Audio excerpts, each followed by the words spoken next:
అందంగా రెడీ అయిన మైథిలిని చూసి ఫ్లాట్ అయిన సాకేత్. వారసురాలు సీరియల్ ఆగస్టు 17 ఎపిసోడ్లో ఏం జరిగిందంటే, కూరగాయలు అమ్మేవాడికి డబ్బులు ఇవ్వకుండా రాశి ఫలాలు అంటూ జయంతి తప్పించుకోబోతూ ఉంటే, జయంతిని తిట్టి నాగేంద్ర డబ్బులు ఎంత అయ్యాయి అని అడుగుతాడు. 965 అయిందని కూరగాయలు అమ్మే అతను చెప్పడంతో, భారీగానే బిల్లు చేశావని తిట్టుకుంటూ ఆ బిల్లు అతనికి ఇచ్చి అక్కడి నుంచి కూరగాయలతన్ని పంపించేస్తాడు. జయంతిని లోపలికి తీసుకెళ్ళిపోతాడు నాగేంద్ర. మరోవైపు మైథిలి రెడీ అవుతూ ఉంటే, మైథిలి దగ్గరికి సౌదామిని చీర నగలు తీసుకొచ్చి ఇవి వేసుకుని రెడీ అవ్వు అంటుంది. ఈరోజు ఇవన్నీ ఎందుకు అని మైథిలి అంటే, ఈరోజు నీ చేతుల మీదుగా జరగబోయే పూజ మామూలు పూజ కాదు, మన కంపెనీ మరో స్థాయికి చేరినందుకు చేస్తున్న పూజ. సాకేత్ తన ప్రాజెక్ట్ విజయవంతం అయినందుకే ఈ పూజ చేస్తున్నాము. దీనంతటికీ మూల కారణం నువ్వే కాబట్టి ఆ పూజ నీ చేతుల మీదుగానే జరగాలి అని సౌదామిని అంటుంది. నా మీద మీకు ఇంత అభిమానం ఉందని నేను ఊహించలేదు. థ్యాంక్ యూ అత్తయ్య అంటుంది మైథిలి. గతంలో నీ మీద కోపం ఉంది, కానీ ఈ కుటుంబానికి నీ వల్ల జరిగిన మంచి అంతా ఆ కోపాన్ని ఇప్పుడు తుడిచేసిందని, తొందరగా రెడీ అవ్వు అని చెప్పి ఇక సౌదామిని అక్కడి నుంచి వెళ్ళిపోతుంది. సాకేత్తో మైథిలి పరిస్థితులు ఎలా తారుమారయ్యావో చూసావా అని అంటుంది. నీకు ప్రతిదీ అలా కలిసొచ్చేస్తుంది, ఏం చేస్తాం అని సాకేత్ అంటాడు. పరిస్థితులు ఎలాగైనా మారొచ్చని గతంలో నేను చెప్పాను కదా, అత్తయ్య నన్ను ప్రేమించే రోజు వస్తుందని చెప్పానుగా అంటుంది మైథిలి. అయితే నేను అదే మాట అంటున్నాను, పరిస్థితులు ఎప్పుడూ ఒకేలా ఉండవు. ఇంకా చెప్పాలంటే మా వాళ్ళు నీ నీడనే చూస్తున్నారు, నీ విశ్వరూపం చూడట్లేదు. అది చూసిన రోజున నిన్ను బయటికి గెంటేస్తారని సాకేత్ అంటాడు. ఎప్పుడు ఏదో ఒక నెగిటివ్ ఆలోచనతో ఎందుకు మాట్లాడతావు, పాజిటివ్గా ఆలోచించొచ్చుగా అని మైథిలి అంటుంది. ఏదో ఒక సమయానికి ఆ నిజం తెలిసిన రోజు కూడా అత్తయ్య నన్ను ప్రేమించేలా నేను చేసుకుంటాను అంటుంది మైథిలి. మరో సీన్లో జయంతి నవధాన్యాలు సర్దుతూ ఉంటే, నాగేంద్ర వచ్చి ఏం చేస్తున్నావు అని అడుగుతాడు. నా జాతకంలో ధనలాభం ఉందని రాత్రి చూశాను కదా, నారాయణ శాస్త్రి గారికి ఫోన్ చేశాను. నలుగురు అపరిచితులకి నవధాన్యాలు దానం చేస్తే జాతకంలో ఉన్న ఆ ధనలాభం నిజమవుతుందని చెప్పారు అని జయంతి అంటుంది. ఇక సూరి ఏంటి అమ్మ ఇలా చేస్తుంది, అమ్మకి ఏమైందని తిట్టుకుంటూ ఉంటే, రాశి ఫలాల్లో ఉన్నది నిజమవడానికి నా ప్రయత్నం నేను చేస్తున్నానని చెప్పి ఇక జయంతి లోపలికి వెళ్ళిపోతుంది. మీ అమ్మకి పిచ్చి పరాకాష్ఠకు చేరింది, మనం ఏం చెప్పినా వినదని నాగేంద్ర అంటాడు. జయంతి బయటికి వచ్చి నవధాన్యాలు ఇవ్వడం కోసం జనాల కోసం చూస్తూ ఉంటుంది. అటువైపుగా వెళ్తున్న ఒక వ్యక్తికి నవధాన్యాలు ఇస్తే ఇవి నాకెందుకు అంటాడాయన.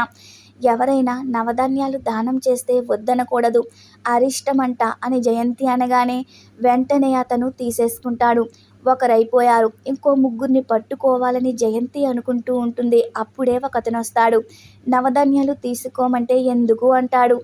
ఎవరైనా నవధాన్యాలు దానం చేసినప్పుడు ఎందుకు అని అడగకూడదని జయంతి అంటే, నేను అలాగే అడుగుతాను, నేను ఎందుకు తీసుకోవాలి అంటాడాయన. ఈ నవధాన్యాలు తీసుకోవడం వల్ల నాకు లాభం ఏంటి, నాకు పైసలు వస్తాయా అని ఆయన అంటాడు. ఏదో ఒక రోజు పైసలు వస్తాయి అంటుంది జయంతి. నాకు ఏదో ఒక రోజు కుదరదు, ఈ రోజే కావాలి, పైసలు ఇస్తానంటేనే మీరు ఇచ్చినవి తీసుకుంటాను అంటాడు. ఇక అప్పుడు జయంతి తన మనసులో, భారీ ధనలాభం కోసం ఇలాంటి చిన్న చిన్న దానాలు చేయడం మంచిదేలే అనుకుని ఒక్క నిమిషం అని చెప్పి లోపలికి వెళ్ళి డబ్బులు తీసుకొచ్చి ఇస్తుంది. ఇక అతను నవధాన్యాలు తీసుకుంటాడు. ఇదేదో బాగుంది అనుకుంటాడు. మీరెప్పుడు ఏ దానం ఇవ్వాలనుకున్నా నాకే ఇవ్వండి, నేను ఇక్కడే ఈ ఏరియాలోనే తిరుగుతూ ఉంటానని చెప్పి అతను అక్కడి నుంచి వెళ్ళిపోతాడు. ఇంకొక అతను వస్తాడు. నవధాన్యాలు తీసుకోండి అంటే ఎందుకని ఆయన అంటారు. మంచిది తీసుకోండి అనగానే ఆయన తీసుకుని వెళ్ళిపోతాడు. నలుగురు అయిపోయారు. ఇక ఆ భారీ ధనలాభం ఎప్పుడు వస్తుందో అని ఇక సంతోషంగా జయంతి లోపలికి వెళ్ళిపోతుంది. మరో సీన్లో సాకేత్కి ఫోన్ వస్తుంది. అర్జెంటుగా రమ్మని ఫోన్లో చెప్పడంతో మైథిలి రెడీ అయ్యావా లేదా అని డోర్ కొడుతూ ఉంటాడు.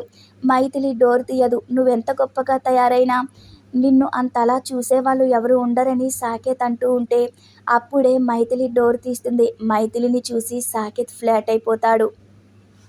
నన్ను చూసేవారెవరూ లేరు అన్నారు, నువ్వే కళ్ళు తిప్పుకోకుండా చూస్తున్నావు, ఏంటి సంగతి అని మైథిలి అంటుంది. గొంతు కూడా తడారిపోయినట్టుందే అని మైథిలి వాటర్ బాటిల్ ఇస్తుంది. నిన్ను చూసి తిప్పుకోలేనంత అందగత్తివేమీ కాదులే అని సాకేత్ అంటాడు. మరెందుకు చూస్తున్నావు అంటుంది మైథిలి. ఇన్ని నగలు వేసుకుని ఇంత మేకప్ కొడితే ఎవరైనా ఇలాగే చూస్తారని సాకేత్ అంటాడు. టైం అవుతుంది పద అంటాడు. మీ అబ్బాయిలు చాలా తెలివిగా చూపులతోనే చెప్పేస్తారు. కుదరదు, మాటలతో చెప్పు అని మైథిలి అంటుంది. నేనెలా ఉన్నాను అంటుంది. ఎప్పుడూ ఉన్నట్టే ఉన్నావని సాకేత్ అంటాడు. నువ్వు చూపులతో చెప్పడానికి ప్రయత్నించడం కాదు, మాటల్లో చెప్పని మైథిలి అడుగుతుంది. నేను నీ శత్రువు కూతుర్ని అన్న సంగతి మర్చిపో. నేను నువ్వు ఎంతగానో ప్రేమించిన నీ మైథిలి అనుకో. ఇప్పుడు చెప్పు, నేను ఎలా కనిపిస్తున్నాను అని అడుగుతుంది. ఇక సాకేత్ మైథిలిని అలా చూస్తూ ఉండిపోతాడు. చెప్పబోతూ ఆగిపోతాడు. నువ్వు మైథిలివి మాత్రమే కాదు, నేను ప్రేమించిన మైథిలి ముఖం వెనకాల ధరణి దాక్కుని ఉంది అంటాడు. మరి నీ సక్సెస్ కూడా ఉంది కదా, అందరూ సంతోషంగా ఉన్నారంటే కారణం నేనే. అందుకే ఆఫీసులో పూజ చేస్తున్నారు. ఆ పూజలో నేను బుంగమూతి పెట్టుకోకుండా ఉండాలంటే నువ్వు నీ మనసులో ఉన్నమాట చెప్పాలి అని మైథిలి అంటుంది. ఇక వెంటనే సాకేత్ మైథిలికి దిష్టి చుక్క పెడతాడు. నా దిష్టే తగిలేలా ఉంది అంటాడు. అదిరిపోయేలా చెప్పావని మైథిలి అంటుంది. నువ్వు అడిగావు కాబట్టే చెప్పాను, అంతకు మించి ఏమీ లేదు అంటాడు సాకేత్. అప్పుడే సాకేత్కి ఫోన్ వస్తే ఫోన్లో మాట్లాడుతూ ఉంటాడు. సాకేత్ని మైథిలి చూస్తూ, నాకు తెలుసు నీ మనసుకి నేను చాలా దగ్గరైన మనిషిని, కానీ నువ్వు ఒప్పుకోలేకపోతున్నావని అనుకుంటూ ఉంటుంది. అత్తయ్య నన్ను ఎలా అయితే కోడలుగా అంగీకరించిందో, నువ్వు కూడా నన్ను అంగీకరించే రోజు అతి త్వరలోనే వస్తుందని మైథిలి తన మనసులో అనుకుంటుంది. ఇక ఆ తర్వాత సౌదామిని మైథిలిని ఇంట్లో అందరినీ పిలుస్తుంది. మైథిలి నడుచుకుంటూ వస్తుంటే అలా చూస్తూ ఉండిపోతుంది. ఎందుకు అలా చూస్తున్నారని మైథిలి అడిగితే, నువ్వు నడుచుకుంటూ వస్తుంటే సాక్షాత్తు మహాలక్ష్మి నడుచుకుని వస్తున్నట్లు అనిపిస్తుందని సౌదామిని అంటుంది.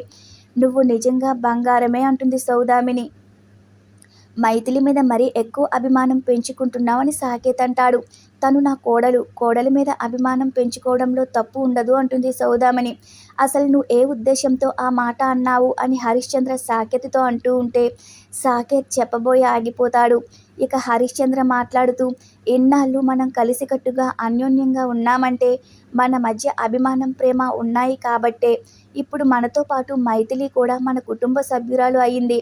అలాంటప్పుడు మనం ప్రేమ అనురాగాలు తనకి కూడా పంచాలి అని హరిశ్చంద్ర అంటాడు. అందరికంటే ముందు నువ్వు నీ ప్రేమ నీ అభిమానమే మైథిలికి జీవితాంతం ఉండాలి. అప్పుడే తన జీవితానికి ఒక అర్థం ఉంటుంది. అది తెలుసుకుని నడుచుకో అంటాడు హరిశ్చంద్ర. అదంతా చూస్తున్న చందన కోపంతో రగిలిపోతూ బయటికి వచ్చేస్తుంది. కైలాస్న చందనతో ఎందుకిలా బయటికి వచ్చేసావు అని అంటాడు. అక్కడ ధరణి గొప్పతనం గురించి పొగుడుతూ ఉంటే నా గుండెల్లో రగిలిపోతుంది. తను మన శత్రువు నాగేంద్ర కూతురు అని తెలియక ధరణిని అత్త గొప్పగా మెచ్చుకుంటుంది. అది నాకు నచ్చట్లేదని చందన కైలాస్నాథ్తో అంటుంది. పరిస్థితులు తనకలా కలిసి వస్తున్నాయని కైలాస్నాథ్ అంటాడు. నేను దానికి అవకాశం ఇవ్వదలుచుకోలేదు అంటుంది చందన. తనే ధరణి అన్న విశ్వరూపం అందరి ముందు బయట పెట్టాలనుకుంటున్నానని చందన అంటూ ఉంటే, అప్పుడే చెప్పొద్దు, ఇప్పుడు నువ్వు వెళ్ళి చెప్పినా లాభం లేదని కైలాస్నాథ్ అంటాడు. అది ఇల్లు వదిలి వెళ్ళిపోవాలంటే తప్పదు అని చందన అంటూ ఉంటే, ఈ క్షణంలో నువ్వు అలా చెప్పడం వల్ల కూడా ఎలాంటి ప్రయోజనం ఉండదని కైలాస్నాథ్ అంటాడు. అది ధరణి అని తెలిసినా సరే ఇంట్లో ఎవ్వరూ ఏమీ చెయ్యలేరంటాడు కైలాస్నాథ్. ఎందుకంటే ఏ రోజు కూడా ఉషలో మనం మార్పు చూడలేదు. ఇన్నేళ్లుగా చూస్తున్నాం కదా, సడన్గా ఉషలో కదలిక వచ్చింది. ఉష తొందరలోనే మామూలు మనిషి అవుతుందని అందరిలోని నమ్మకం మొదలైంది. అదంతా ధరణి వల్లే జరిగిందని మీరు కూడా సంబరపడుతున్నారా అని చందన అంటూ ఉంటే, నేను చెప్పేది ఒక్కసారి విను. ఉషలో వచ్చిన చలనం చూసి నాకే మతిపోయింది. నా కన్న కూతురు మళ్ళీ మామూలు మనిషి అవుతుంది, సంతోషంగా ఉంటుందని నేనే నమ్మలేదు. అలాంటిది ఇన్నేళ్లలో ఉషని కంటికి రెప్పలా ఒక చిన్నపిల్లలా కాపాడుకుంటున్న సౌదామిని పరిస్థితి ఎలా ఉంటుందో నువ్వే ఒక్కసారి ఆలోచించని కైలాస్నాథ్ చెప్తూ ఉంటాడు. ఈ రోజుతో ఈ ఎపిసోడ్ పూర్తవుతుంది. ముందు ముందు ఎపిసోడ్లలో ఏం జరుగుతుందో మీరు తెలుసుకోవాలి అనుకుంటే మన ఛానల్ని సబ్స్క్రైబ్ చేసుకోండి.